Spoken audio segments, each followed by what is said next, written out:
Good morning. स्वागत है आप सभी का। हमारा चैप्टर चल रहा है डी तथा एफ ब्लॉक तत्व और हम पढ़ रहे हैं जो संक्रमण तत्व है उनके सामान्य गुण। आज संक्रमण तत्वों के सामान्य गुणों में हम कई इंपॉर्टेंट गुण पढ़ेंगे। संक्रमण तत्वों की ऑक्सीकरण अवस्था और रासायनिक अभिक्रियाशीलता और उनके इलेक्ट्रोड विभव और चुंबकीय गुणों के बारे में आज हम इस वीडियो में पढ़ेंगे। तो शुरू करते हैं। जो संक्रमण तत्व है उनका अगला गुण ऑक्सीकरण अवस्था। देखो, जो संक्रमण तत्व होते हैं वो यौगिकों में कई ऑक्सीकरण अवस्थाएं प्रदर्शित करते हैं। देखो, जैसे ये संक्रमण तत्व है स्कैंडियम। देखो, प्रत्येक श्रेणी में जो पहला तत्व होता है और जो अंतिम तत्व होता है उसको छोड़ करके बाकी संक्रमण तत्व कई ऑक्सीकरण अवस्थाएं प्रदर्शित करते हैं। पहले को और अंतिम सदस्य को छोड़कर प्रत्येक श्रेणी में पहले तत्व और अंतिम तत्व को छोड़ करके ये केवल एक ऑक्सीकरण अवस्था प्रदर्शित करते हैं। बाकी संक्रमण तत्व जो है वो कई ऑक्सीकरण अवस्थाएं प्रदर्शित करते हैं। जैसे टाइटेनियम देखो +2 +3 +4 ऑक्सीकरण अवस्था, कुल मिलाकर के 3 ऑक्सीकरण अवस्थाएं प्रदर्शित करता है। वेनेडियम कुल मिलाकर के +4 ऑक्सीकरण अवस्थाएं प्रदर्शित करता है। क्रोमियम 6 ऑक्सीकरण अवस्थाएं प्रदर्शित करता है। मैग्नीज ये कुल मिलाकर के 1 2 3 4 5 6 ऑक्सीकरण अवस्थाएं, ये 6 ऑक्सीकरण अवस्थाएं प्रदर्शित करता है। यानी कि जो संक्रमण तत्व होते हैं ये परिवर्ती ऑक्सीकरण अवस्था प्रदर्शित करते हैं। अब देखो, संक्रमण तत्व परिवर्ती ऑक्सीकरण अवस्था क्यों प्रदर्शित करते हैं, यानी कि ये कई ऑक्सीकरण अवस्थाएं क्यों प्रदर्शित करते हैं। तो इसका कारण ये है, देखो अगर हम स्कैंडियम का इलेक्ट्रॉनिक विन्यास देखें तो इसके लास्ट वाले बाह्य कोश का जो इलेक्ट्रॉनिक विन्यास है ना 3d1 4s2 ये होता है ना। स्कैंडियम का आपको मैंने बता रखा परमाणु क्रमांक 30 तक के तत्वों के नाम, उनके परमाणु क्रमांक, उनके इलेक्ट्रॉनिक विन्यास बिल्कुल अच्छे से आपको आने चाहिए। जैसे स्कैंडियम है, परमाणु क्रमांक होता है 21, तो इसका इलेक्ट्रॉनिक विन्यास 1s2 2s2 2p6 3s2 3p6 3d1 4s2 होता है। तो इसका बाह्य कोश का जो इलेक्ट्रॉनिक विन्यास क्या होता है 3d1 4s2 होता है। अब इनमें एक एक इलेक्ट्रॉन बढ़ रहा है, इसका 22 होता है, परमाणु क्रमांक 23 24 25 है ना। तो अब जो इलेक्ट्रॉन है ना वो d ऑर्बिटलों में बढ़ते हैं, इसमें d2 हो जाएगा, इसमें d3 है ना। क्रोमियम में d5 होता है ना, आपको इलेक्ट्रॉनिक विन्यास में मैंने बताया था। तो ये जो संक्रमण तत्व है ये परिवर्ती ऑक्सीकरण अवस्था क्यों प्रदर्शित करते हैं, ये कई ऑक्सीकरण अवस्थाएं क्यों प्रदर्शित करते हैं। इसका कारण ये है कि जो बाह्य कोश के s ऑर्बिटलों के इलेक्ट्रॉन होते हैं उनके अतिरिक्त जो अंदर वाले कोश के d ऑर्बिटलों के इलेक्ट्रॉन होते हैं ना, यानी कि ns इलेक्ट्रॉनों के अतिरिक्त n-1d ऑर्बिटलों के इलेक्ट्रॉन भी रासायनिक बंध बनाने में भाग लेते हैं। इसलिए ये तत्व जो है कई ऑक्सीकरण अवस्थाएं प्रदर्शित करते हैं। देखो, ये वेरी इंपॉर्टेंट है, ये लाइन वेरी इंपॉर्टेंट है कि भाई क्या कारण है जो संक्रमण तत्व होते हैं वो कई ऑक्सीकरण अवस्थाएं प्रदर्शित करते हैं या वो परिवर्ती ऑक्सीकरण अवस्था प्रदर्शित करते हैं। तो इसका कारण यही है कि जो संक्रमण तत्व होते हैं, संक्रमण तत्वों में ns मतलब ns ऑर्बिटलों के इलेक्ट्रॉन के अतिरिक्त, मतलब जो बाह्य कोश के s ऑर्बिटलों के इलेक्ट्रॉन होते हैं ना वो तो रासायनिक आबंध बनाने में भाग लेते ही हैं, इसके अतिरिक्त जो n-1 d ऑर्बिटलों के, मतलब बाह्य कोश से पहले वाले कोश का जो d ऑर्बिटल होता है ना, जो d कोश होता है, उसके इलेक्ट्रॉन भी रासायनिक बंध बनाने में भाग लेते हैं। इसलिए संक्रमण तत्व परिवर्ती ऑक्सीकरण अवस्था प्रदर्शित करते हैं, या कहें कई ऑक्सीकरण अवस्थाएं प्रदर्शित करते हैं। क्योंकि ये जो ns ऑर्बिटल होता है, s ऑर्बिटल और n-1 d ऑर्बिटल, इनकी ऊर्जाओं में अंतर कम होता है। इसलिए ns इलेक्ट्रॉनों के अतिरिक्त n-1 d ऑर्बिटलों के इलेक्ट्रॉन भी रासायनिक बंध बनाने में भाग लेते हैं, है ना। क्यों लेते हैं ये n-1 d ऑर्बिटलों के इलेक्ट्रॉन रासायनिक बंध बनाने में भाग क्यों लेते हैं ये? क्योंकि जो बाह्य कोश के s ऑर्बिटल होते हैं और जो उससे अंदर वाले कोश के जो d ऑर्बिटल होते हैं, उनकी ऊर्जाओं में अंतर कम होता है। इसलिए n-1 d ऑर्बिटलों के इलेक्ट्रॉन भी रासायनिक बंध बनाने में भाग लेते हैं। देखो, निम्न ऑक्सीकरण अवस्था में केवल s ऑर्बिटलों के इलेक्ट्रॉन भाग लेते हैं। जैसे यहां पर इसकी सबसे कम ऑक्सीकरण अवस्था क्या है? 2 है ना, 2 है सबकी, है ना, 2 स्कैंडियम को छोड़ करके बाकी सबकी ऑक्सीकरण अवस्था 2 भी है। तो निम्न ऑक्सीकरण अवस्था में और एक भी है, जहां पे s ऑर्बिटल में केवल एक ही इलेक्ट्रॉन है, इसकी ऑक्सीकरण संख्या 1 भी है। क्योंकि जो निम्न ऑक्सीकरण अवस्था कब प्रदर्शित करता है तत्व? जब बाह्य कोश के केवल s ऑर्बिटलों के इलेक्ट्रॉन रासायनिक आबंध बनाने में भाग लेते हैं, तो निम्न ऑक्सीकरण अवस्था प्रदर्शित करता है तत्व। और उच्च ऑक्सीकरण अवस्था में n-d ऑर्बिटलों के इलेक्ट्रॉन भी s ऑर्बिटलों के इलेक्ट्रॉन के साथ साथ रासायनिक आबंध बनाने में भाग लेते हैं। देखो, ये +2 ऑक्सीकरण अवस्था कब प्रदर्शित करता है? जब ये इसके दोनों इलेक्ट्रॉन भाग लेते हैं। 3 कब प्रदर्शित करता है? जब d में से एक इलेक्ट्रॉन और भाग लेता है, यानी कि 3 इलेक्ट्रॉन भाग लेते हैं। जब ये चारों भाग लेते हैं तो ये +4 ऑक्सीकरण अवस्था। ऐसे ये जब 2 भाग लेते हैं तो +2, एक d का भी भाग लेता है तो +3, एक 2 d के भाग लेते हैं इलेक्ट्रॉन तो +4, और सारे भाग लेते हैं तो 5 ऑक्सीकरण अवस्थाएं प्रदर्शित करता है ये वैनेडियम। देखो, जो स्कैंडियम है, स्कैंडियम केवल +3 ऑक्सीकरण अवस्था प्रदर्शित करता है, और जिंक जो है वो स्कैंडियम +3 ऑक्सीकरण अवस्था प्रदर्शित करता है, और जिंक केवल +2 ऑक्सीकरण अवस्था प्रदर्शित करता है। तो इसका कारण ये है कि स्कैंडियम में d ऑर्बिटल में केवल एक इलेक्ट्रॉन होता है, 3d में केवल एक इलेक्ट्रॉन है, और s ऑर्बिटल में 2 इलेक्ट्रॉन है। तो इन इलेक्ट्रॉनों की ऊर्जाओं में अंतर बहुत कम होता है।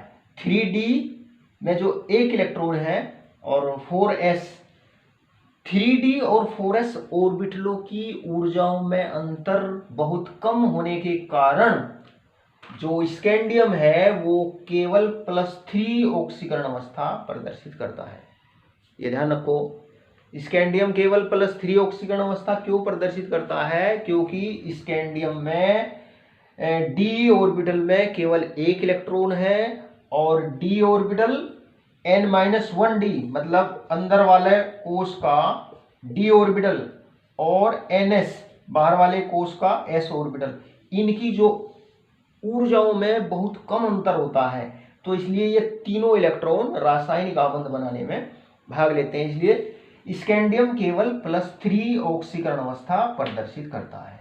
अच्छा, अब देखो, ये जो जिंक है, जिंक +2 ऑक्सीकरण अवस्था प्रदर्शित करता है। +2 ऑक्सीकरण अवस्था ये इसलिए प्रदर्शित करता है क्योंकि जब ये +2 ऑक्सीकरण अवस्था प्रदर्शित करता है तो इसमें से 2 इलेक्ट्रॉन जो है ना, 2 इलेक्ट्रॉन वो हट जाते हैं। तो विन्यास क्या बचता है, जिंक आयन का विन्यास क्या बचता है, 3d10। तो जो d ऑर्बिटल है वो पूर्ण रूप से भरा हुआ है, उसमें अयुग्मित इलेक्ट्रॉन और है ही नहीं। तो इसका जो 3d10 विन्यास होता है ना वो अस्थाई होता है, वो स्टेबल होता है, इसलिए जिंक केवल +2 ऑक्सीकरण अवस्था प्रदर्शित करता है। यानी कि जब जिंक देखो, जब +2 ऑक्सीकरण अवस्था में होता है जिंक, तो इसका जो आयन का जो विन्यास होगा ना वो 3d10 होता है ना, 3d10 होता है, जो एक अस्थाई इलेक्ट्रॉनिक विन्यास होता है।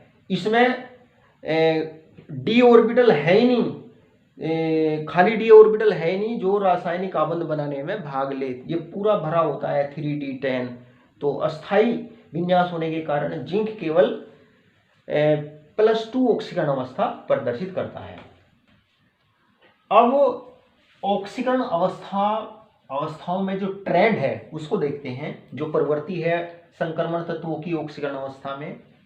देखो, जब हम संक्रमण श्रेणी में आगे की ओर चलते हैं तो हम देखते हैं कि स्कैंडियम से मैग्नीज तक तत्वों की ऑक्सीकरण अवस्थाएं बढ़ती है, और ऑक्सीकरण अवस्थाएं भी बढ़ती है, जो उच्च ऑक्सीकरण अवस्था है उसका मान भी बढ़ता है। जैसे मैग्नीज +7 हाईएस्ट ऑक्सीडेशन स्टेट प्रदर्शित करता है, और कुल ऑक्सीकरण अवस्थाओं की संख्या कितनी है, देखो 3 और 3 6 ऑक्सीकरण अवस्थाएं प्रदर्शित करता है।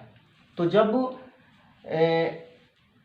संक्रमण श्रेणी में स्कैंडियम से मैग्नीज तक तत्वों की जो ऑक्सीकरण अवस्थाएं हैं वो बढ़ती है, और जो हाईएस्ट ऑक्सीकरण अवस्था है उसका मान भी बढ़ता है। अच्छा, ये इसलिए होता है क्योंकि स्कैंडियम से मैग्नीज तक जो अयुग्मित इलेक्ट्रॉनों की जो संख्या होती है वो बढ़ती है ना। स्कैंडियम से मैग्नीज तक इसमें एक अयुग्मित इलेक्ट्रॉन 2 3 5 5, तो अयुग्मित इलेक्ट्रॉनों की संख्या बढ़ती है, और 5 अयुग्मित इलेक्ट्रॉन ये और 2 ये, तो +7 अधिकतम ऑक्सीकरण अवस्था ये प्रदर्शित करता है। मैग्नीज के बाद में ऑक्सीकरण अवस्थाओं में कमी आती है ना। देखो, ये 5 ऑक्सीकरण अवस्थाएं प्रदर्शित कर रहा है, ये 3 ये 2 ये 1। तो मैग्नीज के बाद में ऑक्सीकरण अवस्थाओं में कमी आती है, और जो हाईएस्ट ऑक्सीडेशन स्टेट है, उच्च ऑक्सीकरण अवस्था है, उसके मान में भी कमी आती है। देखो यहाँ लास्ट में जिंक की जो हाईएस्ट ऑक्सीडेशन स्टेट है उसका मान +2 ही होता है। तो इसका कारण यह है कि मैग्नीज के बाद में अयुग्मित इलेक्ट्रॉनों की जो संख्या है वो घटने लगती है। देखो, जैसे इसमें अयुग्मित इलेक्ट्रॉन कितने हैं, 4 है, इसमें अयुग्मित इलेक्ट्रॉन 3 अयुग्मित इलेक्ट्रॉन होंगे, इसमें 2 अयुग्मित इलेक्ट्रॉन, इनमें अयुग्मित इलेक्ट्रॉन है नहीं। तो जब मैग्नीज से आगे के जो संक्रमण तत्व हैं इनमें अयुग्मित इलेक्ट्रॉनों की संख्या कम होती जाती है, तो इसलिए ये कम ऑक्सीकरण अवस्थाएं प्रदर्शित करते हैं। तो एक तो कारण ये है, एक कारण ये है, देखो ये स्कैंडियम से मैग्नीज तक ऑक्सीकरण अवस्थाएं बढ़ती है, क्योंकि ऑक्सीकरण अवस्थाएं इसलिए बढ़ती है क्योंकि यहां तक जो NS ऑर्बिटलों के इलेक्ट्रॉन होते हैं, और N-1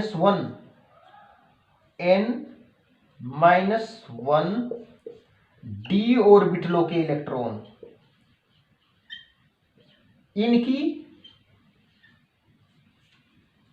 इनकी ऊर्जाओं में अंतर कम होता है, तो ये रासायनिक आबंध बनाने में भाग लेते हैं। या कहीं जो यहां तक बाह्य कोश के s ऑर्बिटल और उससे भीतरी कोश के d ऑर्बिटलों के बीच में एनर्जी गैप जो होता है ना वो बहुत कम होता है। उसके बाद में एनर्जी गैप धीरे धीरे बढ़ता चला जाता है, और यहाँ लास्ट में जिंक में एनर्जी गैप 4s और 3d के बीच में एनर्जी गैप बहुत ज़्यादा हो जाता है, और ये केवल +2 ऑक्सीकरण अवस्था प्रदर्शित करता है। जिंक केवल बाह्य कोश के s ऑर्बिटलों के इलेक्ट्रॉन ही रासायनिक आबंध बनाने में भाग लेते हैं, क्योंकि 4s और 3d के बीच में एनर्जी गैप बहुत ज़्यादा हो जाता है। तो इस वजह से स्कैंडियम से मैग्नीज तक ऑक्सीकरण अवस्थाएं बढ़ती है, उसके बाद में ऑक्सीकरण अवस्थाएं घटती है। और ये जो रेड कलर से ऑक्सीकरण अवस्थाएं लिखी हुई है, ये इन तत्वों की जो अस्थायी ऑक्सीकरण अवस्थाएं होती है ना, वो होती है। और देखो मैग्नीज के बाद में जो निम्नतम ऑक्सीकरण अवस्था होती है, लोवेस्ट ऑक्सीडेशन स्टेट जो होती है ना, वो ही अस्थायी ऑक्सीकरण अवस्था होती है। एक चीज को और ध्यान रखिए, रिक्त डी उपकोष का विन्यास, अर्धपूर्ण डी उपकोष का विन्यास, पूर्ण भरा हुआ डी उपकोष का विन्यास, इन विन्यासों पर ऑक्सीकरण अवस्था अधिक अस्थायी होती है। मतलब उस ऑक्सीकरण अवस्था का अस्थायित्व ज्यादा होता है जिसमें या तो डी और डी उपकोष में इलेक्ट्रॉन होते ही नहीं, या डी उपकोष पूरा आधा भरा होता है, या कहें डी ऑर्बिटल आधे भरे होते हैं, या डी उपकोष पूरा भरा होता है। जिस ऑक्सीकरण अवस्था में डी उपकोषों का विन्यास ये होता है ना, या तो डी ऑर्बिटलों में इलेक्ट्रॉन नहीं होते, या 5 इलेक्ट्रॉन होते हैं, या 10 इलेक्ट्रॉन होते हैं, वो ऑक्सीकरण अवस्था अधिक अस्थायी होती है। देखो जैसे ये टाइटेनियम के ऊपर 4 यूनिट का प्लस चार्ज है, और ये टाइटेनियम का धनायन है जिसमें 3 यूनिट का धनावेश है। ये टाइटेनियम का धनायन जिस पर 4 यूनिट का धनावेश है। अगर आपसे पूछे भाई इनमें कौन सा धनायन ज्यादा स्टेबल होगा, टाइटेनियम +3 धनायन ज्यादा स्टेबल है, या टाइटेनियम +4 धनायन ज्यादा स्टेबल है, या कहें कि टाइटेनियम की +4 ऑक्सीकरण अवस्था ज्यादा स्टेबल है, या टाइटेनियम की +3 ऑक्सीकरण अवस्था ज्यादा स्टेबल है। तो देखो इसका इलेक्ट्रॉनिक विन्यास देखेंगे, टाइटेनियम कहाँ है, ये है। देखो +4 ऑक्सीकरण अवस्था जब ये प्रदर्शित करता है तो इसका विन्यास क्या हो जाता है, दो इलेक्ट्रॉन ये, दो ये, मतलब चारों इलेक्ट्रॉन लग जाते हैं। तो डी उपकोष का जो विन्यास होता है D0 होता है, मतलब डी उपकोष में कोई ऑर्बिटल, डी उपकोष में कोई इलेक्ट्रॉन नहीं होता, या डी ऑर्बिटलों में कोई इलेक्ट्रॉन नहीं है। जबकि यहाँ पे टाइटेनियम +3 ऑक्सीकरण अवस्था में 3 इलेक्ट्रॉन कैसे निकलेंगे, 2 यहां से निकल गए, 1 इसमें से निकल गया, तो डी में 1 इलेक्ट्रॉन बचा हुआ है ना। तो इसमें 1 इलेक्ट्रॉन बचा होता है टाइटेनियम +3 ऑक्सीकरण अवस्था में डी ऑर्बिटलों में। तो जो D0 विन्यास होता है वो ज्यादा स्टेबल होता है। तो इसलिए क्योंकि टाइटेनियम +4 का विन्यास क्या होता है, D0 होता है, जबकि इसका विन्यास क्या होता है, D1 होता है। तो ये ज्यादा स्टेबल है क्योंकि ये विन्यास ज्यादा स्टेबल होता है। ऐसे ही अगर आपको कहें कि Mn+3 ऑक्सीकरण अवस्था और Mn+2 ऑक्सीकरण अवस्था, इनमें ज्यादा स्टेबल कौन है, तो इनकी जो स्टेबिलिटी होती है उसका पता इनके इलेक्ट्रॉनिक विन्यास से लगाते हैं। देखो Mn+3 इलेक्ट्रॉनिक विन्यास कब होगा, जब ये 3 इलेक्ट्रॉन इसमें से निकल जाएंगे। देखो Mn3 यहाँ 2 तो ये निकल जाएंगे, 1 ये निकल जाएगा, तो 3D4 होगा। Mn+3 में डी विन्यास कितना होगा, D4 होगा, और Mn+2 में दोनों इलेक्ट्रॉन यहां से निकलते हैं, तो डी उपकोष का विन्यास क्या होगा, D5 होगा, और D5 विन्यास ज्यादा स्टेबल होता है। तो इन दोनों धनायनों में या Mn की दोनों ऑक्सीकरण अवस्थाओं में कौन सी ऑक्सीकरण अवस्था ज्यादा स्टेबल है, +2 ऑक्सीकरण अवस्था ज्यादा स्टेबल है, क्योंकि +2 ऑक्सीकरण अवस्था में डी ऑर्बिटल अर्धपूर्ण रूप से भरे होते हैं। ऑक्सीजन और फ्लोरीन जो तत्व होते हैं ये उच्च ऋण विद्युतीय तत्व होते हैं और इनके परमाणुओं का आकार बहुत छोटा होता है। जो संक्रमण तत्व होते हैं वो इसी वजह से ऑक्सीजन और फ्लोरीन के साथ में उच्च ऑक्सीकरण अवस्था में यौगिक बनाते हैं। जैसे देखो MnO4 में, इस आयन में Mn की जो ऑक्सीकरण अवस्था होती है +7 होती है, इसमें Mn की ऑक्सीकरण अवस्था कितनी होती है, +7 आती है। जब निकालते हैं ना, ऑक्सीजन की होती है -2, तो 4 दूनी 8, उधर जाएंगे +8, तो ये घट जाएगा। तो Mn की ऑक्सीकरण संख्या कितनी बचती है, +7 बचती है। ऐसे ही CrO4 में Cr की जो ऑक्सीकरण अवस्था होती है ना, जब निकालते हैं Cr की ऑक्सीकरण अवस्था, तो ये आती है 6। ऐसे ही VF6 नेगेटिव चार्ज, इसमें वेनेडियम की जो ऑक्सीकरण अवस्था आती है वो आती है +5। तो जो संक्रमण धातुएं होती है वो ऑक्सीजन और फ्लोरीन के साथ में उच्च ऑक्सीकरण अवस्थाओं में संयोग करके यौगिक बनाती है। जो संक्रमण धातुएं होती है ना, ये ऑक्सीजन के साथ में और फ्लोरीन के साथ में उच्च ऑक्सीकरण अवस्थाओं में संयोग करके यौगिक बनाती है, क्योंकि इन परमाणुओं का जो आकार होता है छोटा होता है, इनकी जो विद्युत ऋणात्मकता होती है बहुत उच्च होती है। संक्रमण तत्व निम्न ऑक्सीकरण अवस्था अर्थात +1 व 0 ऑक्सीकरण अवस्था वाले यौगिक भी बनाते हैं।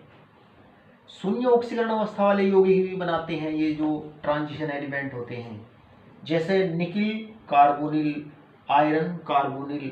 इनमें निकेल की ऑक्सीकरण अवस्था और Fe की जो ऑक्सीकरण अवस्था होती है ना, वो 0 होती है। निम्न ऑक्सीकरण अवस्था संक्रमण तत्वों के ऐसे यौगिकों में प्रदर्शित होती है जिनमें लिगैंड सिग्मा बंध बनाने वाले होने के साथ साथ पाईग्राही भी होते हैं।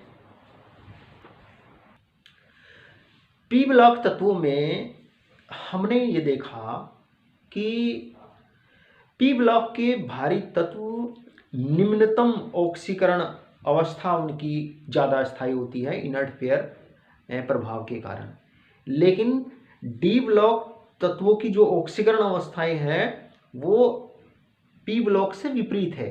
डी ब्लॉक तत्वों की जो उच्च ऑक्सीकरण अवस्था होती है ना, वो ज़्यादा स्टेबल होती है। ये बात ध्यान रखने की है कि जो डी ब्लॉक तत्वों की उच्च ऑक्सीकरण अवस्थाएं होती हैं वो ज़्यादा स्टेबल होती हैं। ई ब्लॉक में जब हम वर्ग में नीचे की ओर चलते हैं ना, तो तत्वों की जो हाईएस्ट ऑक्सीडेशन स्टेट होती है, उच्च ऑक्सीकरण अवस्था होती है, उसका अस्थायित्व बढ़ता है। अस्थायित्व बढ़ता है, देखो इसको हम इस उदाहरण से देखते हैं। जैसे ये वर्ग 6 है, ये वर्ग 3, 4, 5, ये वर्ग 6 है। क्रोमियम की जो हाईएस्ट ऑक्सीडेशन स्टेट होती है वो +6 होती है। अच्छा, इसी वर्ग में नीचे की ओर मोलिब्डेनम होता है। मोलिब्डेनम, ये मोलिब्डेनम का ऑक्साइड है। मोलिब्डेनम ये ऑक्साइड बनाता है। टंगस्टन इसके नीचे, क्रोमियम के नीचे मोलिब्डेनम, उसके नीचे ये टंगस्टन है। तो मोलिब्डेनम ये यौगिक बनाता है। मोलिब्डेनम की जो ऑक्सीकरण अवस्था है इसमें वो +6 है और टंगस्टन की भी +6 है। तो वर्ग में नीचे की ओर तत्वों की जो हाईएस्ट ऑक्सीडेशन स्टेट होती है वो ज़्यादा स्टेबल होती है। कहने का मतलब यह है क्रोमियम भी +6 ऑक्सीकरण अवस्था प्रदर्शित करता है, लेकिन इसकी ये जो +6 ऑक्सीकरण अवस्था है ना, ये इससे ज़्यादा स्टेबल ऑक्सीकरण अवस्थाएं ये हैं। तो इसी वजह से ये जो मोलिब्डेनम का ऑक्साइड है, टंगस्टन का ऑक्साइड है, ये ऑक्सीकारक नहीं होते। ये ऑक्सीकारक नहीं होते। ऑक्सीकारक कौन होते हैं? जिनका अपचयन होता है। ऑक्सीकारक कौन होते हैं? जिनका अपचयन होता है, यानी कि जो इलेक्ट्रॉन ग्रहण करते हैं वो ऑक्सीकारक होते हैं। तो क्योंकि इनकी ये ऑक्सीडेशन स्टेट ज़्यादा स्टेबल है, इसलिए ये ऑक्सीकारक नहीं है। जबकि जो क्रोमियम होता है ना, क्रोमियम अम्लीय माध्यम में ये +6 ऑक्सीडेशन स्टेट से +3 ऑक्सीडेशन स्टेट प्रदर्शित करता है। अम्लीय माध्यम में ये +6 ऑक्सीकरण अवस्था से +3 ऑक्सीकरण अवस्था में परिवर्तित हो जाता है। तो इससे ये पता चलता है कि संक्रमण धातुओं में जब नीचे की ओर चलते हैं ना किसी वर्ग में, तो धातुओं की जो हाईएस्ट ऑक्सीडेशन स्टेट होती है वो ज़्यादा स्टेबल होती है। और ये इस वजह से होती है क्योंकि जो ns ऑर्बिटल और n-1 d ऑर्बिटल होते हैं इनमें एनर्जी गैप बहुत कम होता है। और ये p ब्लॉक जो एलिमेंट है उनकी ऑक्सीकरण अवस्थाओं के ठीक विपरीत है। जो p ब्लॉक एलिमेंट होते हैं ना, p ब्लॉक के जो भारी तत्व होते हैं जब वर्ग में नीचे की ओर चलते हैं तो उनमें एक्रिय युग्म प्रभाव के कारण न्यूनतम ऑक्सीकरण अवस्था प्रदर्शित करने की प्रवृत्ति होती है। जैसे Pb जो होता है ना केवल +2 ऑक्सीकरण अवस्था प्रदर्शित करता है, जबकि जो संक्रमण तत्व होते हैं उनमें जो हाईएस्ट ऑक्सीडेशन स्टेट होती है उसका अस्थायित्व ज़्यादा होता है। तो ये बात हुई संक्रमण तत्वों की ऑक्सीकरण अवस्था की। इसमें मैंने आपको बताया कि जो संक्रमण तत्व होते हैं वो क्यों कई ऑक्सीकरण अवस्थाएं प्रदर्शित करते हैं, है ना। और कई आयन मैंने आपको बताए कि किस आयन का जो अस्थायित्व होता है वो ज़्यादा होता है, और जो संक्रमण तत्व होते हैं वर्ग में नीचे की ओर चलने पर उनकी जो हाईएस्ट ऑक्सीडेशन स्टेट होती है वो ही ज़्यादा स्टेबल होती है। तो इसको अच्छे से ऑक्सीकरण अवस्था को आपको तैयार करना। अब बात करते हैं संक्रमण तत्वों की रासायनिक अभिक्रियाशीलता तथा इनके मानक इलेक्ट्रोड विभव की। मानक इलेक्ट्रोड विभव, जो मानक इलेक्ट्रोड अपचयन विभव होते हैं ना, मानक इलेक्ट्रोड अपचयन विभवों को ही मानक इलेक्ट्रोड विभव कहते हैं। देखो, रासायनिक अभिक्रियाशीलता के आधार पर संक्रमण तत्वों में बहुत विविधताएं पाई जाती है। कुछ संक्रमण धातुएं बहुत अभिक्रियाशील होती हैं, जैसे Fe, जिंक, मैग्नीज। ये संक्रमण धातुएं बहुत अभिक्रियाशील होती है। ये तनु खनिज अम्लों में घुल जाती है और उनमें से हाइड्रोजन को मुक्त कर देती है। कुछ संक्रमण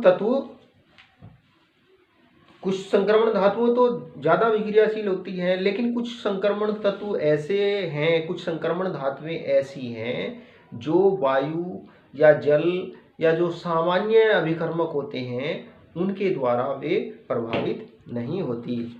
ऐसी संक्रमण धातुएं कहलाती है उत्कृष्ट धातुएं।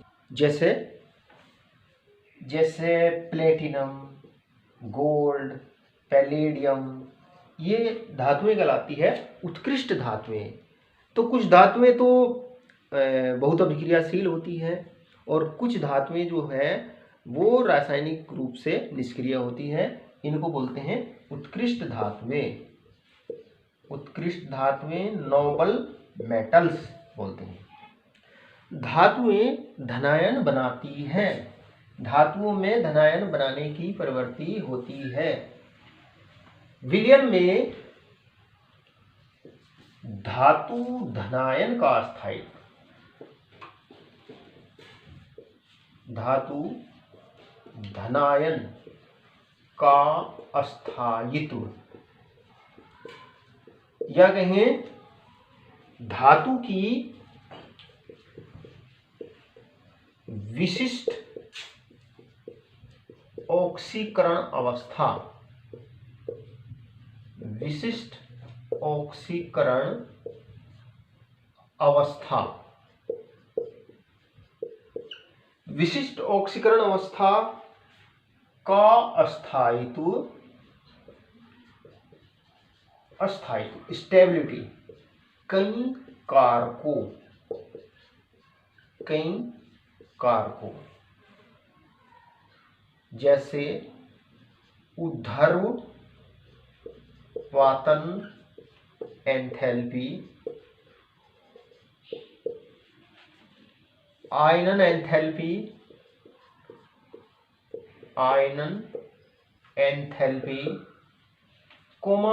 जल योजन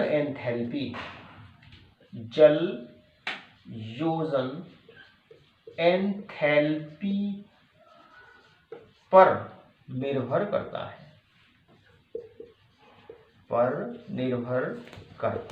है। देखो जो धातुएं होती है वो धनायन बनाती है। देखो जैसे ये Fe धातु जो होती है ना, ये फेरस धनायन बनाती है, ये फेरिक धनायन बनाती है। तो इसमें इसकी जो ऑक्सीकरण अवस्था है वो क्या है, +2। इस धनायन में Fe की ऑक्सीकरण अवस्था कितनी, जितना इस पर धनावेश है वो इतनी इसकी ऑक्सीकरण अवस्था है, जितना इस पर धनावेश है वो इसकी उतनी ऑक्सीकरण अवस्था है। जैसे कॉपर है, कॉपर ये क्यूप्रस आयन, ये क्यूप्रिक आयन, तो इसकी जो ऑक्सीकरण अवस्था है वो कितनी है, +1। इसमें कॉपर की ऑक्सीकरण अवस्था कितनी है, जितना इस पर पॉजिटिव चार्ज है, +2। तो विलयन में धातु धनायन का अस्थायित्व, या कहे विलयन में धातु की विशिष्ट ऑक्सीकरण अवस्था का अस्थायित्व, है ना। आयन +2 में ज्यादा स्टेबल है या +3 ऑक्सीकरण अवस्था में ज्यादा स्टेबल है, उसका अस्थायित्व कई कारकों पर, ऊर्ध्वपातन एंथैल्पी, आयनन एंथैल्पी, जल योजन एंथैल्पी पर निर्भर करता है।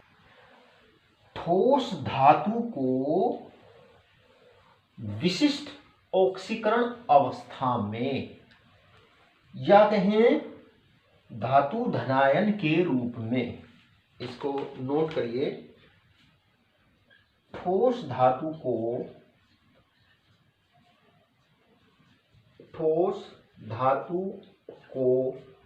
विशिष्ट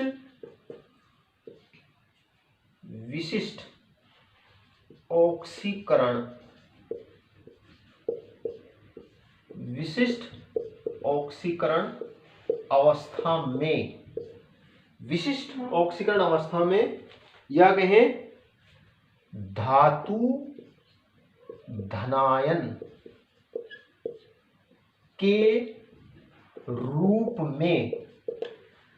धनायन के रूप में, जलीय विलयन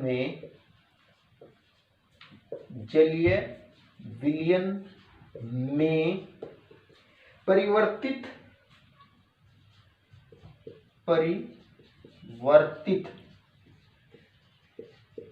करने के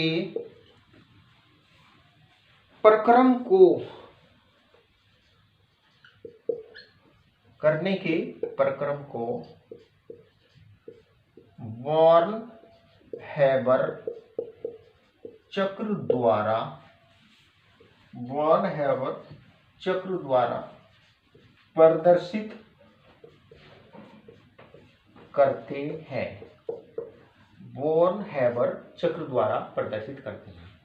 देखो ठोस धातु को विशिष्ट ऑक्सीकरण अवस्था में, या कहे धातु धनायन के रूप में, जलीय विलयन में परिवर्तित करने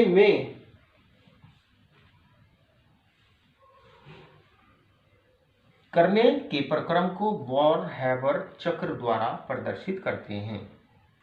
देखो वॉर्न हैबर चक्र क्या है, देखो मान लीजिए ये एक ठोस धातु है। देखो जो ठोस धातु होती है ना, वो ऊर्ध्वपातन एंथैल्पी के द्वारा ΔSUV सब्लिमेशन एंथैल्पी के द्वारा, जो ठोस धातु होती है ना, ठोस धातु गैस अवस्था में परिवर्तित होती है, Mg। ठोस धातु जो होती है ना, ऊर्ध्वपातन एंथैल्पी ऊर्जा के द्वारा ठोस धातु गैस में परिवर्तित हो जाती है। और ये जो गैसीय परमाणु है, गैसीय परमाणु आयनाइजेशन एंथैल्पी द्वारा, आयनन एंथैल्पी डेल्टा IH के द्वारा, ये जो गैसीय परमाणु है ये गैसीय धनायन में परिवर्तित हो जाता है। एक गैसीय परमाणु क्या गैसीय धनायन में परिवर्तित हो जाता है आयनाइजेशन एंथैल्पी के द्वारा। और ये जो गैसीय धनायन है ये हाइड्रेशन एंथैल्पी के द्वारा, डेल्टा हाइड्रेशन एंथैल्पी के द्वारा ये जलयोजित होते हैं, जलयोजन एंथैल्पी बोलते हैं। जल के साथ में ये संयोग करते हैं और ये जलीय विलयन बनाते हैं। ये धनायन जलीय विलयन बनाते हैं। तो देखो जो बॉर्न हैबर प्रक्रम है इसमें ये दिखाया कि जो ठोस धातु होती है ना, इसको कई स्टेप में धातु जो है ना वो जलीय विलयन में धनायन में परिवर्तित होती है कई स्टेप के द्वारा। और इसको एक स्टेप के द्वारा भी धातु, ठोस धातु को धनायन में जलीय विलयन में धनायन के रूप में इसको परिवर्तित किया जा सकता है। और मान लीजिए इस प्रक्रम में जो एंथैल्पी परिवर्तन है वो डेल्टा H है। तो धातु को चाहे एक स्टेप में धातु धनायन के रूप में जलीय विलयन में परिवर्तित किया जाए, चाहे कई स्टेप में परिवर्तित किया जाए, है ना, जो एंथैल्पी परिवर्तन होता है ना वो समान होता है।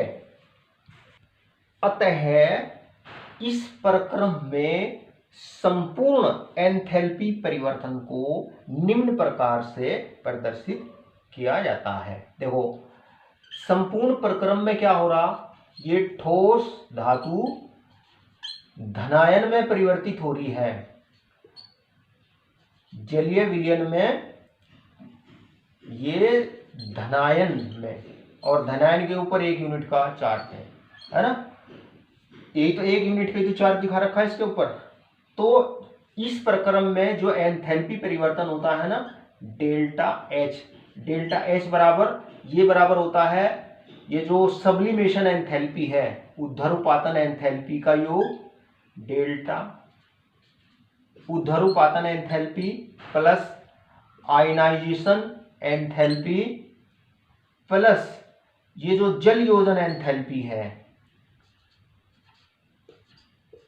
इसके इन तीनों के योग के बराबर होता है। इस पूरी अभिक्रिया में जो एंथैल्पी परिवर्तन होता है वो इन तीनों के योग के बराबर होता है।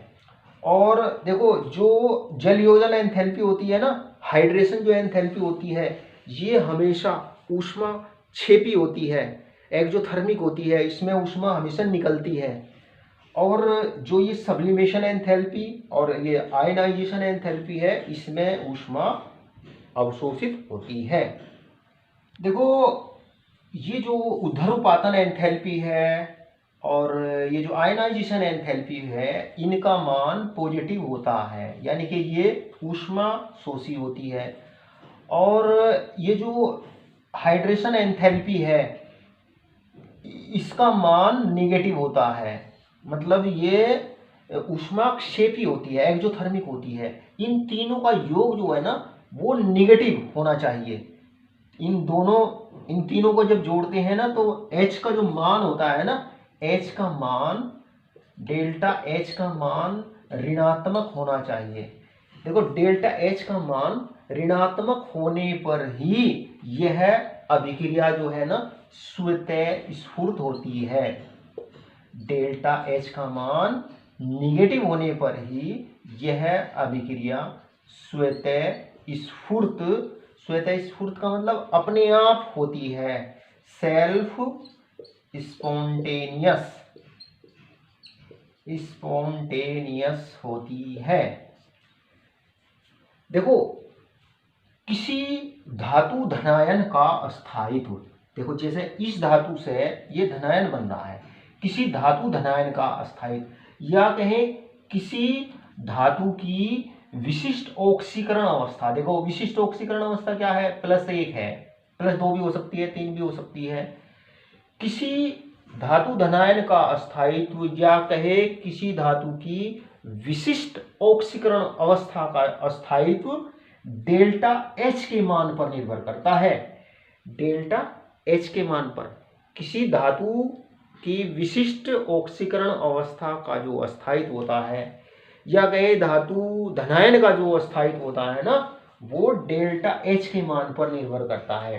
डेल्टा H का मान नेगेटिव होना चाहिए। डेल्टा H का मान जितना ज़्यादा नेगेटिव होता है, धातु की विशिष्ट ऑक्सीकरण अवस्था का जो अस्थायित्व होता है वो उतना ही ज़्यादा होता है, या कहे वो धनायन उतना ही ज़्यादा अस्थायी होता है, जिसके लिए डेल्टा H का मान नेगेटिव होता है, ज़्यादा नेगेटिव होता है।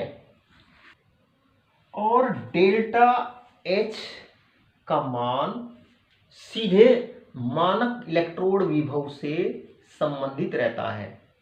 डेल्टा H का जो मान होता है ना, वो सीधे जो मानक इलेक्ट्रोड विभव होता है ना, उससे संबंधित होता है।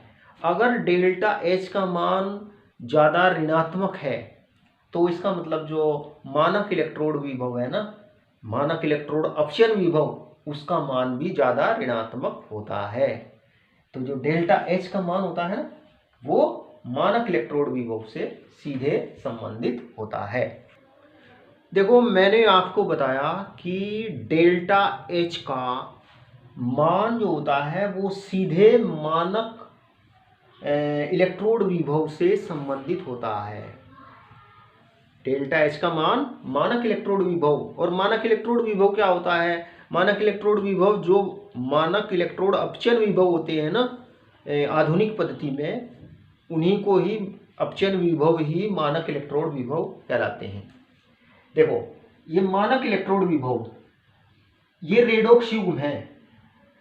मानक इलेक्ट्रोड अपचयन विभव जो होता है ना, उसमें रेडॉक्स युग्म को इस प्रकार से प्रदर्शित करते हैं। ये धातु धनायन है ना, और ये उसका अपचयित रूप। देखो जैसे जिंक होता है ना, जिंक विलयन में इस प्रकार से आयनित होता है। जिंक का धनायन बनता है 2 इलेक्ट्रॉन त्याग करके। तो इसका जो रेडॉक्स युग्म होता है, अपचयन का जो रेडॉक्स युग्म होता है, इसको इस प्रकार से प्रदर्शित करते हैं।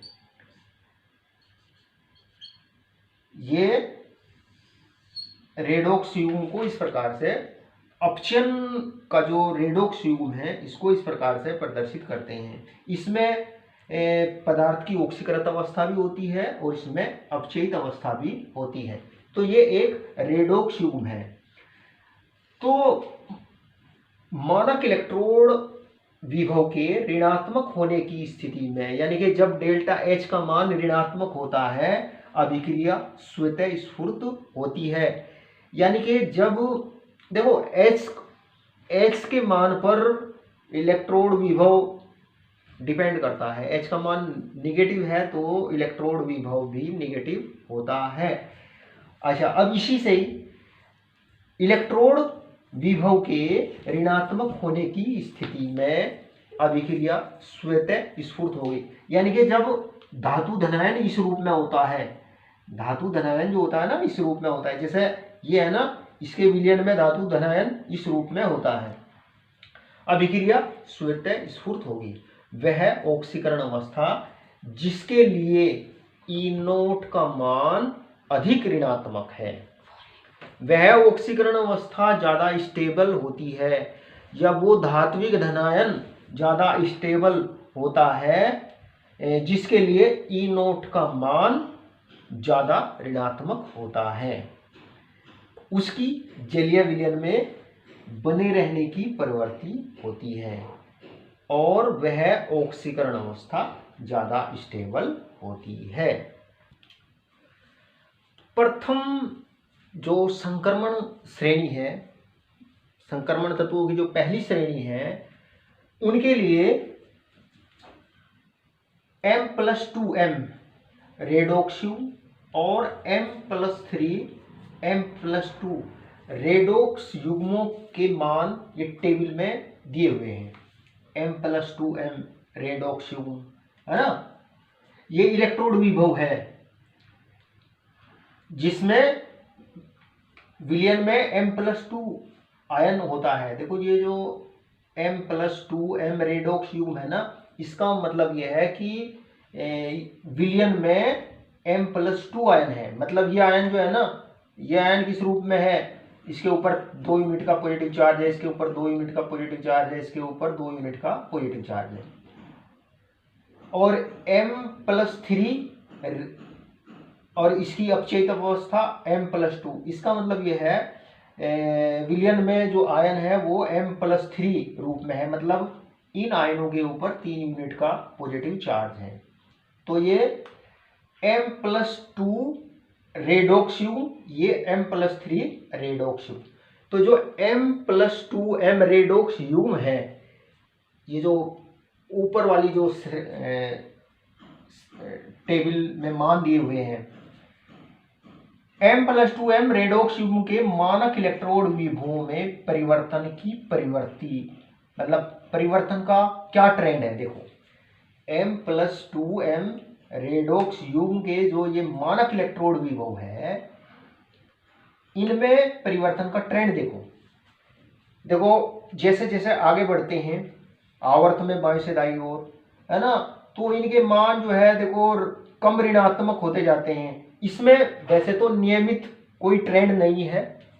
देखो यहाँ पे इसका मान कम हो गया, यहाँ पे Mn का मान बहुत ज्यादा ऋणात्मक हो गया, फिर ये ऋणात्मक हो गया, फिर इसका मान और कम ऋणात्मक, फिर इसका मान और ये धनात्मक हो गया, और जिंक का मान ये बहुत ज्यादा ऋणात्मक हो गया।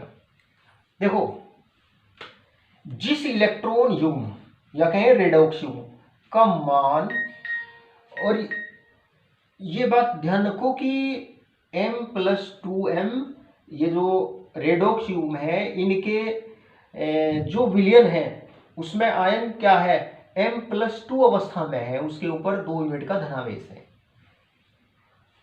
तो जिस इलेक्ट्रॉन युग्म का मान ऋणात्मक होता है उस युग्म में M+2 धनायन बनाने की प्रवृत्ति अधिक होती है। देखो जिसका मान ऋणात्मक है, इनमें ये मान ऋणात्मक है, यहाँ इसका मान धनात्मक है, बाकी के मान ऋणात्मक है। तो जब इस इलेक्ट्रोड विभव का मान जो होता है ना ऋणात्मक होता है, तो विलयन में M+2 धनायन बनाने की प्रवृत्ति होती है। और इलेक्ट्रोड विभव का मान जितना ज्यादा ऋणात्मक होता है, M+2 ऑक्सीकरण अवस्था उतनी ही ज्यादा अस्थायी होती है। मतलब M+2 जो धनायन होता है वो ऑक्सीकरण अवस्था ज्यादा अस्थायी होती है, ये ध्यान रखो। देखो टेबल बस केवल मान देखकर ही आपको पता लग जाना चाहिए कि कौन सी ऑक्सीकरण अवस्था ज्यादा अस्थायी है, कौन सा धनायन ज्यादा अस्थायी है, जिसके लिए मानक इलेक्ट्रोड विभव का मान ज्यादा ऋणात्मक होता है ना, वो ही ऑक्सीकरण अवस्था ज्यादा स्टेबल, ज्यादा अस्थायी होती है। अब देखो यहां पे ये एक इंपॉर्टेंट सवाल आता है कि Mn तथा जिंक के लिए, ये मैंगनीज और जिंक के लिए E0 के मान, मतलब मानक इलेक्ट्रोड विभव के मान सामान्य प्रवृत्ति की अपेक्षा अधिक ऋणात्मक होते हैं, है ना, अधिक ऋणात्मक, निगेटिव होते हैं, ये अधिक ऋणात्मक होते हैं। देखो इसका मान कम हो गया, इसका मान और ज्यादा ऋणात्मक हो गया। देखो Mn का मान ज्यादा ऋणात्मक है ना, फिर ये ऋणात्मक मान जो है ये इनके मान घट रहे हैं, मतलब इनके मान कम ऋणात्मक होते जा रहे हैं, लेकिन लास्ट में जिंक का मान ज्यादा ऋणात्मक हो जाता है। तो ये एक इंपॉर्टेंट सवाल है इसमें से कि Mn तथा Zn के E0 के मान सामान्य प्रवृत्ति की अपेक्षा अधिक होते हैं। इसका कारण यह है कि आधे भरे d ऑर्बिटल, देखो Mn+2 यानी कि विलयन में कौन सा धनायन है, Mn के ऊपर +2 धनायन है। देखो Mn के ऊपर +2 यूनिट का पॉजिटिव चार्ज है। Mn का परमाणु क्रमांक कितना होता है 25। जब 2 इलेक्ट्रॉन निकाल दिए तो कितने इलेक्ट्रॉन बचे 23। तो जो बाह्य कोश का जो विन्यास होता है ना वो D5 होता है। आयन का बाह्य कोश का इलेक्ट्रॉनिक विन्यास D5 होता है। मतलब जो डी कोश होता है ना उसमें प्रत्येक ऑर्बिटल में एक एक इलेक्ट्रॉन होता है। तो Mn का जो +2 धनायन है या Mn की जो +2 ऑक्सीकरण अवस्था है उसमें d ऑर्बिटल का जो विन्यास होता है वो आधा पूरा भरा हुआ होता है, 3d5 विन्यास होता है। तो जो आधा भरा हुआ ऑर्बिटल होता है ना वो ज्यादा स्टेबल होता है। आधा भरा हुआ हो या फिर वो पूरा भरा हुआ हो, जैसे जिंक में जिंक का परमाणु क्रमांक 30 होता है और इसका जो बाह्य कोश का जो इलेक्ट्रॉनिक विन्यास होता है ना 3d10 4s2 होता है जिंक परमाणु का। और देखो जब इसका धनायन बन जाता है ये M+2 यानी कि जब इसके ऊपर 2 यूनिट का पॉजिटिव चार्ज आ जाता है तो इसका विन्यास क्या हो जाता है 3d10 यानी कि डी कोश पूरा भरा हुआ है। यानी कि ये तो 5 ऑर्बिटल हो गए, एक इलेक्ट्रॉन और इसमें एक इलेक्ट्रॉन, मतलब प्रत्येक ऑर्बिटल में एक एक इलेक्ट्रॉन भरता है। देखो जो आधा भरा हुआ डी ऑर्बिटल होता है या पूरा भरा हुआ आधा भरा हुआ डी कोश या पूरा भरा हुआ डी कोश ज्यादा स्टेबल होता है, क्योंकि देखो Mn+2 आयन और जिंक+2 आयन का विन्यास ज्यादा अस्थायी होता है। इसलिए Mn और जिंक के लिए मानक इलेक्ट्रोड विभव के मान सामान्य प्रवृत्ति की अपेक्षा अधिक होते हैं, ये ध्यान रखो। कॉपर के लिए इलेक्ट्रोड विभव का मान पॉजिटिव होता है। यानी कि जब कॉपर इस रूप में होता है ना, इस रूप में M+2M रेडॉक्स युग्म के लिए, यानी कि जब विलयन में कॉपर जो होता है ना इस रूप में M इसकी जो ऑक्सीकरण अवस्था होती है वो +2 होती है ना, तो जो इलेक्ट्रोड विभव का मान होता है वो धनात्मक होता है। देखो बाकी में तो ऋणात्मक है, तो इसका मतलब ये है इलेक्ट्रोड विभव का जो धनात्मक मान होता है वो ये दर्शाता है कि ये आयन जो है विलयन में अस्थायी है। अब देखो इस पर सवाल आता है कि श्रेणी में क्या कारण है कि श्रेणी में Cu का जो मानक इलेक्ट्रोड विभव होता है उसका मान धनात्मक होता है।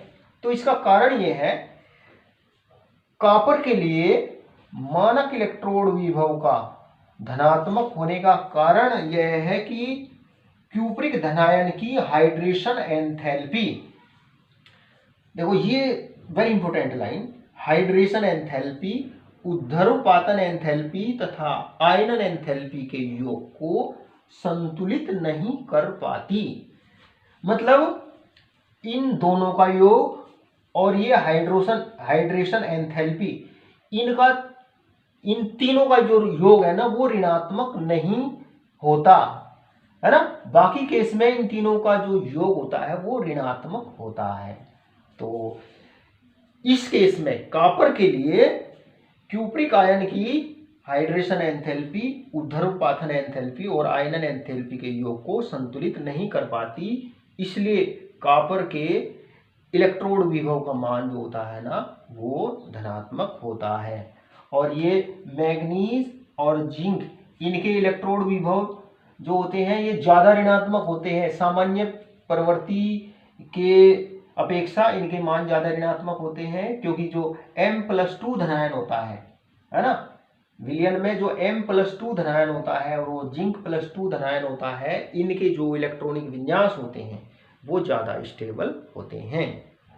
अब देखते हैं M+3 M+2 रेडॉक्स युग्म के मानक इलेक्ट्रोड विभवों में परिवर्तन की प्रवृत्ति ट्रेंड क्या है M+3 M+2 रेडॉक्स युग्म के लिए। देखो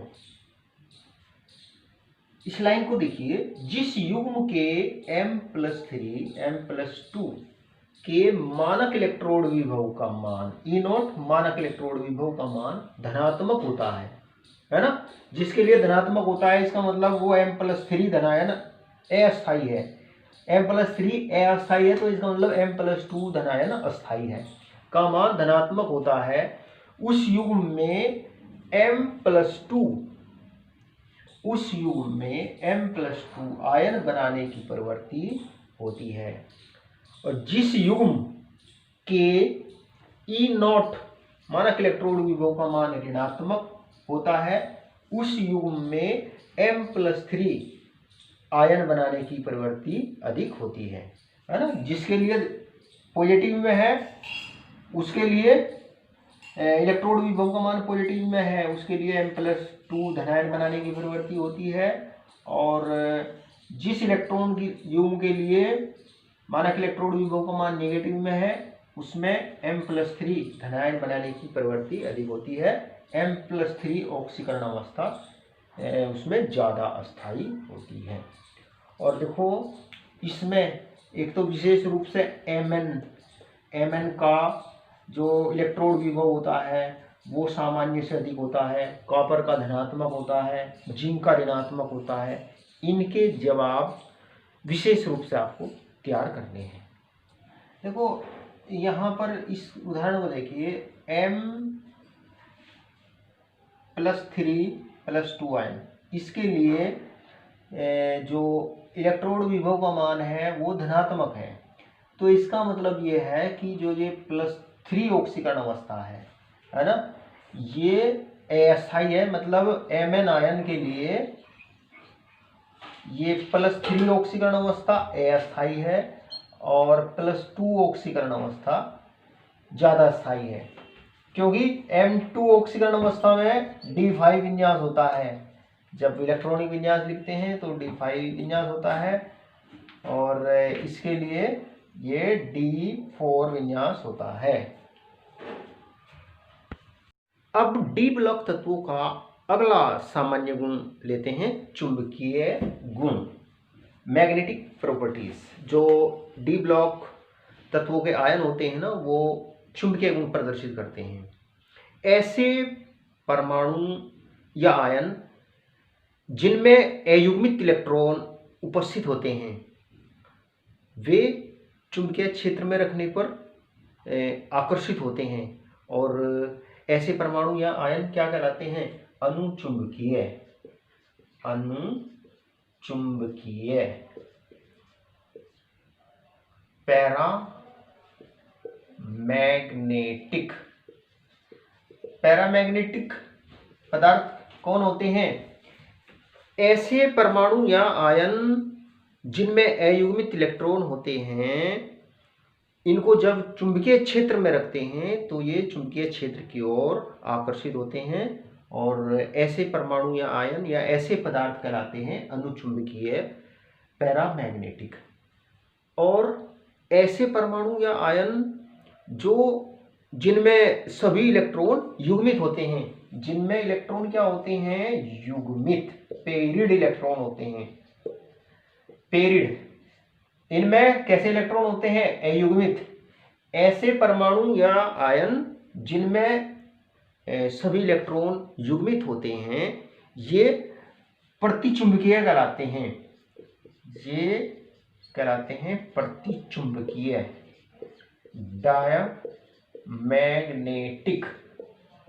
डायमैग्नेटिक। ऐसे पदार्थों को चुंबकीय क्षेत्र में रखने पर ये प्रतिकर्षित होते हैं। ऐसे परमाणु या आयन जिनमें सभी इलेक्ट्रॉन युग्मित होते हैं, जब इनको चुंबकीय क्षेत्र में रखते हैं तो ये चुंबकीय क्षेत्र के द्वारा ये प्रतिकर्षित होते हैं और ऐसे पदार्थ कहलाते हैं प्रतिचुंबकीय। एक पदार्थ होते हैं लोह चुंबकीय। लोह चुंबकीय पदार्थ जो होते हैं ना वो चुंबकीय क्षेत्र में रखने पर बहुत ज़्यादा प्रबलता से आकर्षित होते हैं। जो लोह चुंबकत्व का जो गुण होता है ये अनुचुंबकीय गुण का ही प्रबल रूप होता है। जो लोह चुंबकीय पदार्थ होते हैं वो चुंबकीय क्षेत्र हटाने पर भी उनमें चुंबकता का गुण बना रहता है, मतलब उनके अस्थायी चुंबक बन जाते हैं। तो ये बात ध्यान रखिए, अनुचुंबकीय पदार्थ क्या होते हैं? प्रतिचुंबकीय पदार्थ वे होते हैं जिनमें अनुचुंबकीय गुण कौन प्रदर्शित करता है? जिनमें अयुग्मित इलेक्ट्रॉन होते हैं। और प्रतिचुंबकीय गुण कौन प्रदर्शित करता है? जिनमें सभी इलेक्ट्रॉन युग्मित होते हैं। किसी परमाणु या आयन का चुंबकीय आघूर्ण उसमें उपस्थित अयुग्मित इलेक्ट्रॉनों की संख्या पर निर्भर करता है। यदि परमाणु या आयन में अयुग्मित इलेक्ट्रॉनों की संख्या अधिक है तो उसका जो चुंबकीय आघूर्ण होता है वो ज़्यादा होता है। जो संक्रमण धातुओं के धनायन होते हैं, संक्रमण धातुओं के धनायनों के लिए प्रभावी चुंबकीय आघूर्ण की गणना निम्न सूत्र के द्वारा की जाती है। प्रभावी चुंबकीय आघूर्ण, इसको म्यू इफेक्टिव, इसके द्वारा प्रदर्शित करते हैं। ये क्या है? प्रभावी चुंबकीय आघूर्ण बराबर होता है रूट n इंटू n+2 और चुंबकीय आघूर्ण को बोहर मैग्नेट्रॉन में प्रदर्शित करते हैं। Bohr magnetron. तो जो संक्रमण धातुओं के धनायन होते हैं उनके प्रभावी चुंबकीय आघूर्ण, है ना, ये क्या है? चुंबकीय आघूर्ण, और ये प्रभावी चुंबकीय आघूर्ण म्यू इफेक्टिव, ये बराबर होता है रूट n इंटू n+2 और इसको बोर मैग्नेट्रॉन में प्रदर्शित करते हैं। जहां ये जो n है ये अयुग्मित इलेक्ट्रॉनों की संख्या है। n क्या है? अयुग्मित इलेक्ट्रॉनों की संख्या है। अगर हमें किसी परमाणु या आयन में अयुग्मित इलेक्ट्रॉनों की संख्या पता है तो हम इस सूत्र के द्वारा उस आयन का या उस परमाणु का चुंबकीय आघूर्ण हम निकाल सकते हैं। किसी इलेक्ट्रॉन का चुंबकीय आघूर्ण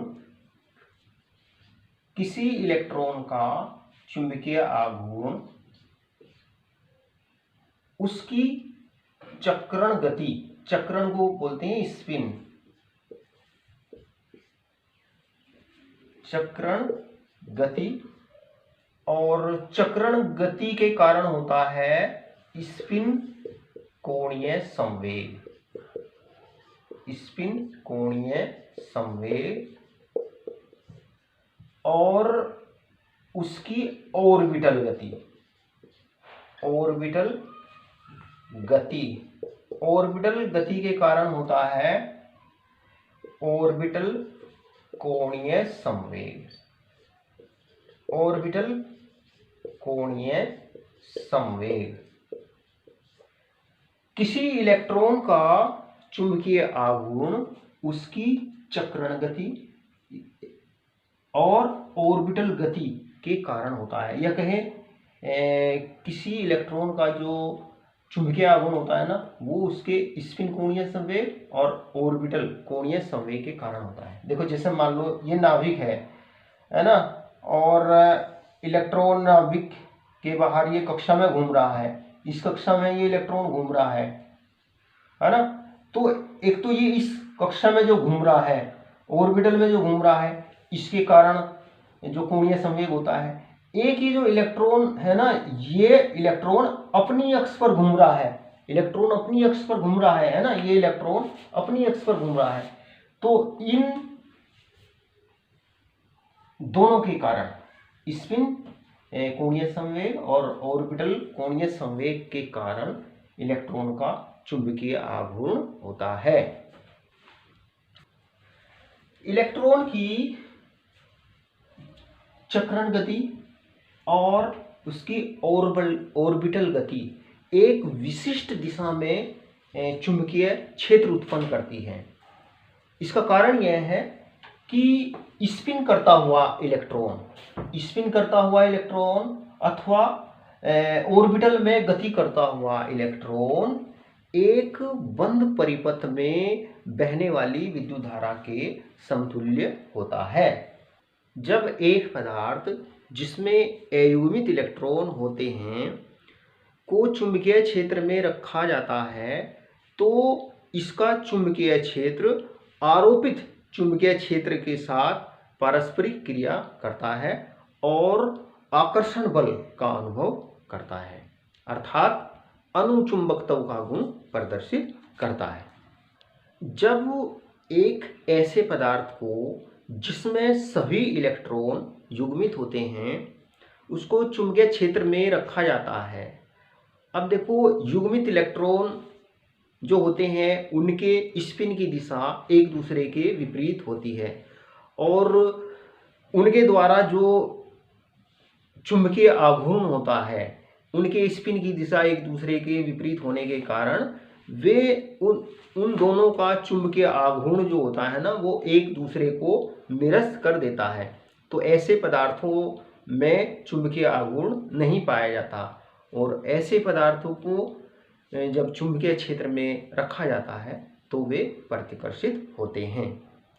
तो ध्यान रखो, जो अनुचुंबकीय पदार्थ होते हैं वो चुंबकीय क्षेत्र में आकर्षित होते हैं, ऐसे पदार्थों में चुंबकीय आघूर्ण पाया जाता है। और जो प्रतिचुंबकीय पदार्थ होते हैं, प्रतिचुंबकीय पदार्थों में चुंबकीय आघूर्ण नहीं पाया जाता, ऐसे पदार्थ चुंबकीय क्षेत्र में रखने पर प्रतिकर्षित होते हैं। देखो, चुंबकीय आघूर्ण से संबंधित न्यूमेरिकल भी आ सकता है। कोई आयन दे दिया, उस आयन का चुंबकीय आघूर्ण आपको बताना होता है। देखो, जैसे मान लीजिए एक तत्व है जिसका परमाणु क्रमांक 25 है। मान लीजिए एक तत्व का परमाणु क्रमांक 25 है और परमाणु क्रमांक 25 किसका होता है? मैंगनीज का होता है। परमाणु क्रमांक 25, देखो 1 से लेकर के परमाणु क्रमांक 30 तक के इलेक्ट्रॉनिक विन्यास बिल्कुल अच्छे से याद करिए क्योंकि इनके बिना काम नहीं चलेगा। मान लो एक तत्व का परमाणु क्रमांक 25 है और ये एक द्विसंयोजी आयन बनाता है। ये द्विसंयोजी आयन बनाता है तो उस द्विसंयोजी आयन का चुंबकीय आघूर्ण बताना है। तो कैसे बताएंगे? इलेक्ट्रॉनिक विन्यास लिखेंगे। पहले तो 1s2 2s2 है ना, 2p6 3s2 3p6 3p6 और 3d से पहले 4s2 में इलेक्ट्रॉन भरते हैं और 3d5 होता है। 6 4 10 18 2 20 ये होता है इसका इलेक्ट्रॉनिक विन्यास, है ना। तो बाह्य कोश का इलेक्ट्रॉनिक विन्यास क्या होता है? इसका 3d5 4s2 ये होता है। बाहर वाले कोश का इलेक्ट्रॉनिक विन्यास 3d5 4s2 होता है। अब जब ये द्विसंयोजी आयन बनाता है यानी कि इसके ऊपर 2 यूनिट का धनावेश, तो इसमें से इलेक्ट्रॉन बाहर वाले कोश में से निकलते हैं तो इस आयन का जो बाहर वाले कोश का इलेक्ट्रॉनिक विन्यास होगा वो क्या होगा? 3d5 होगा। 3d5। अब देखते हैं जो डीप कोश होता है, डीप कोश में कितने ऑर्बिटल होते हैं? 5 ऑर्बिटल होते हैं, है ना। पांचों में एक एक इलेक्ट्रॉन, इस प्रकार से। तो अयुग्मित इलेक्ट्रॉन कितने हो गए? 5 हो गए। हमने सूत्र से निकाल दिया भाई 5 अयुग्मित इलेक्ट्रॉन हो गए इसमें। अब इसमें सूत्र लगा देते हैं चुंबकीय आघूर्ण का। चुंबकीय आघूर्ण म्यू बराबर होता है √n × n+2 और ये बोहर मैग्नेटॉन। चुंबकीय आघूर्ण को बोहर मैग्नेटॉन में निकालते हैं तो ये √5 × 5+2 है ना। तो इसकी कैलकुलेशन कर देंगे तो कैलकुलेशन करने पर इसका मान आता है 5.92 बोहर मैग्नेटॉन।